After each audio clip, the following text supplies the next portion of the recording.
This is Rap the News, and it is most important that we talk about sociopaths because 9 times out of 10 you have dated one, you probably married to one, and we don't understand what it is that we are dealing with here.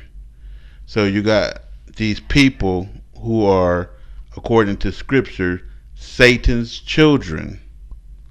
They lack emotion, they lack heart, they lack substance, they lack the spirit of God. They born without it. These people are called hollow. There's nothing inside of them, so they don't feel remorse. They're cold-hearted. They do erratic, crazy things, and most of the time they end up in the mental hospital, in jail, or dead.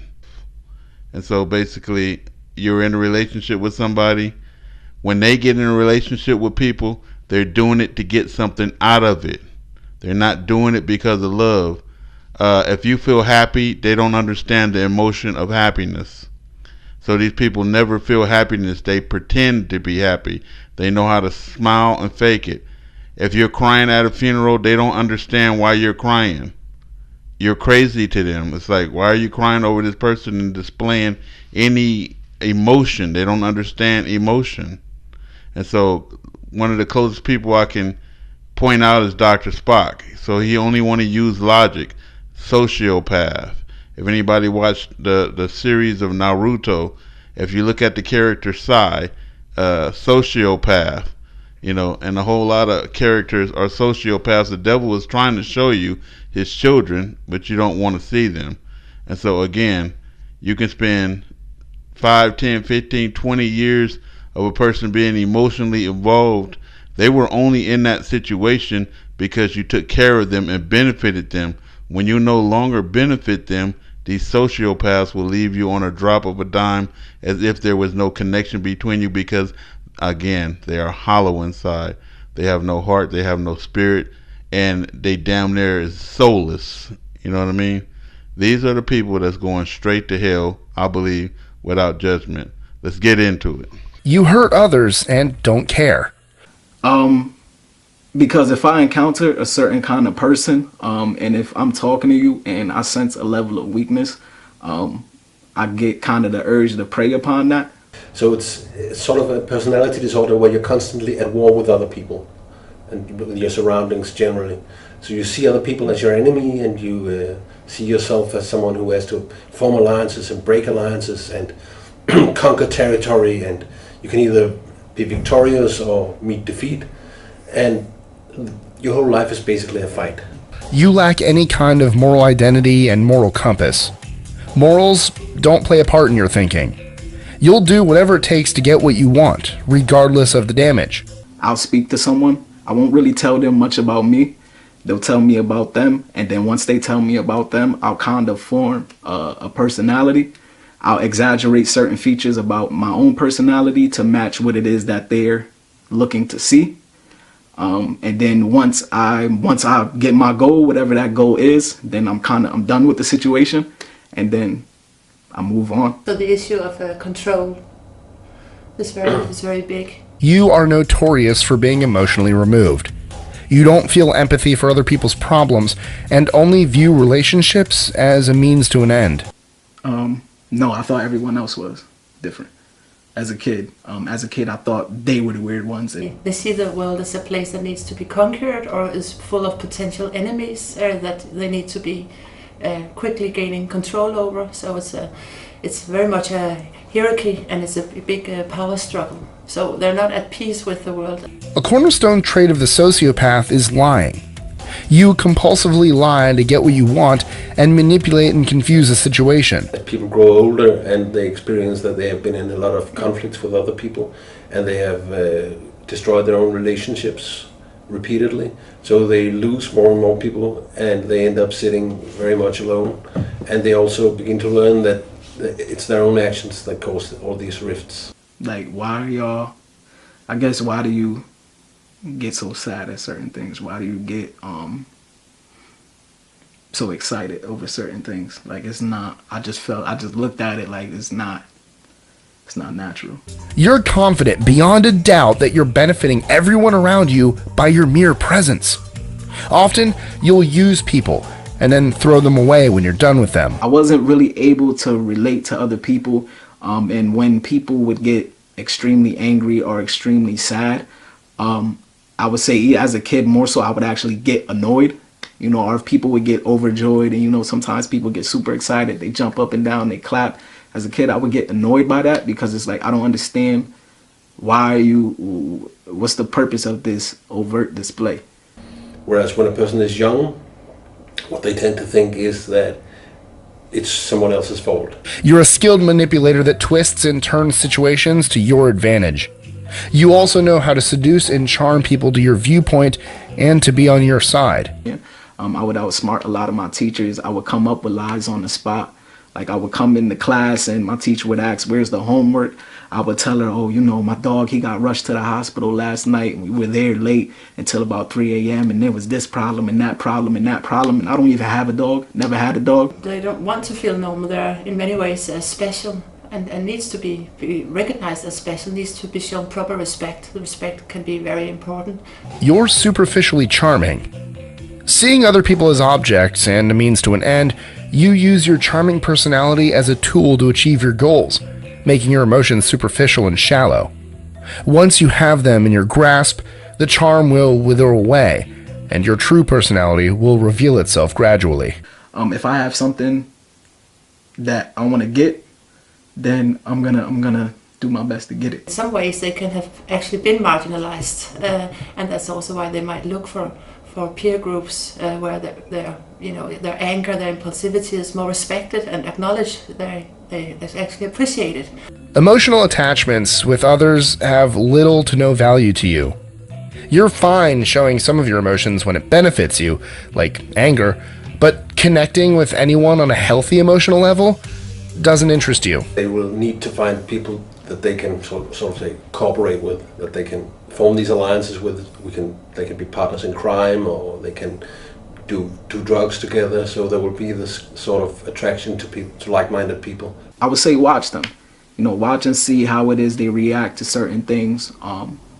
See if they, are prone to outbursts. See if they're willing to lie to you. See if they're willing to manipulate you. You refuse to believe anything is your fault. To avoid accountability, you blame others and project your flaws and shortcomings onto them instead. If you are antisocial, you have a lowered capacity for remorse, and some more than others. All of these traits have the common denominator that it's some people more than others. Some people steal more than others, some people lie more than others, and some people can show remorse more than others. I look at it like it's more so about your own safety. In a way, if you're dealing with someone that does have those kind of issues, they do have strong urges. That's where, the observation point comes in, because you can't always perceive certain things like that based off of emotions. I'm really good at faking emotions. So you wouldn't, if you're going off of emotional basis, you wouldn't know. Eventually, your destructive behavior, lying, and manipulation drive your friends away. There are some people may be very low on remorse, and some people may have a better access to remorse. So that's already there. You've got a spectrum, and like people with depression and anxiety, it's the same with antisocial personality disorder. That some people are more prone to violence, and some have better control of their impulses than others. So there's some core features that are alike, but each person is an individual, so it will have different. Each person will have a different character. I guess trying too hard to feel like I was a regular person, and then it never works for too long, because in order for you to have people close to you for a prolonged amount of time, they're gonna find out that something's wrong. You will consistently make the same mistakes and show no remorse for making them. Because there will be times where I'm like feeling a level of happiness, like this kind of overt happiness, and then there would be just this deep depression where I don't want to leave bed, or I'll be intensely angry, or I'll be so numb that basically, I wish I was dead. Sociopaths regularly will have bouts of uncontrollable rage and anger. People regularly say you look and act like an irrational lunatic. Because if it's something where I I guess you could say I'm trying to be genuine, because I'm not always manipulating and lying to people with the intent of deceiving them. Sometimes I'll do it to make them comfortable. So if I'm putting in all this effort to be something, to make you more comfortable, and it's not received, that can have an effect on me. You find yourself getting into trouble a lot from friends or another authority for your actions, but you never own up to any of it.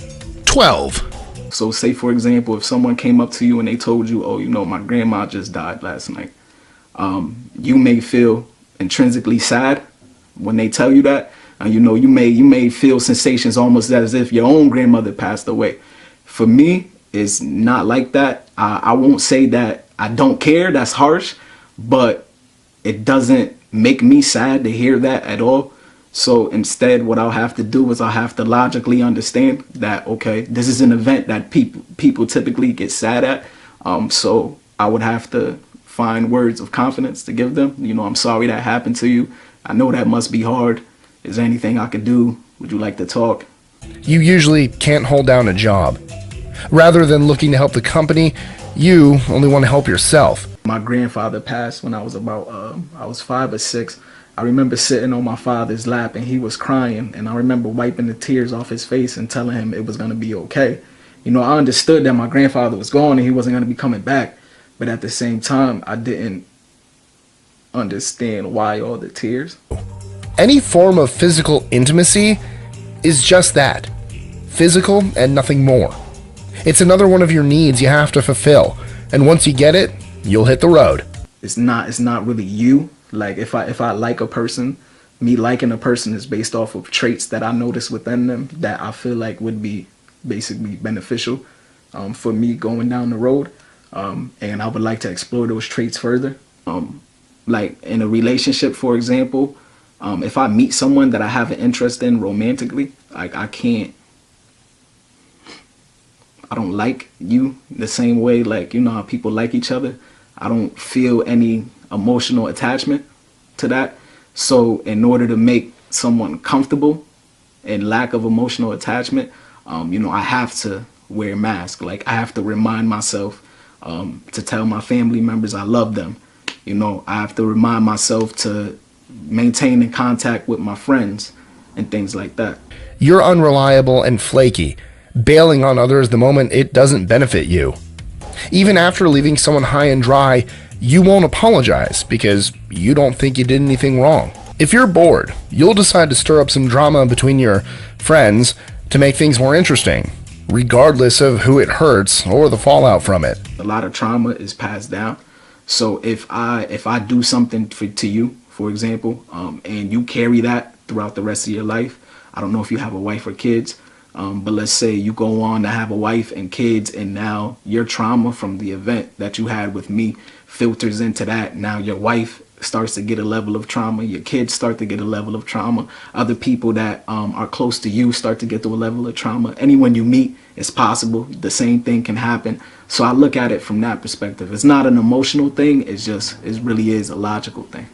In need of constant gratification and having little restraint, you love to go to raves, parties, and any place where you can fulfill your needs and desires, regardless of consequences. You often get drunk, high, and are a serial cheater. You would engage in illegal activities, for example, and if you don't get caught, that's quite a rush. It's quite a rush to not get caught doing something. That's things that I used to do, lying and manipulating people. That gave me a sense of power in a way, because I can't necessarily feel anything myself in a way, so it gave me a sense of power to know that I can control other people's feelings. Regardless of what parents, counselors, teachers, or others did, you never changed. You recklessly spend your own money and the money of others. Sociopaths have been known to even take out loans, mortgages, and credit cards by forging their significant other's signature. You can't understand why anyone has a problem with you. Nothing ever gets through to you that you need to change or admit fault to something you did. Your first go-to response is anger and a strong desire to get back at them. You're controlling. Ultimately, all you care about is power and control.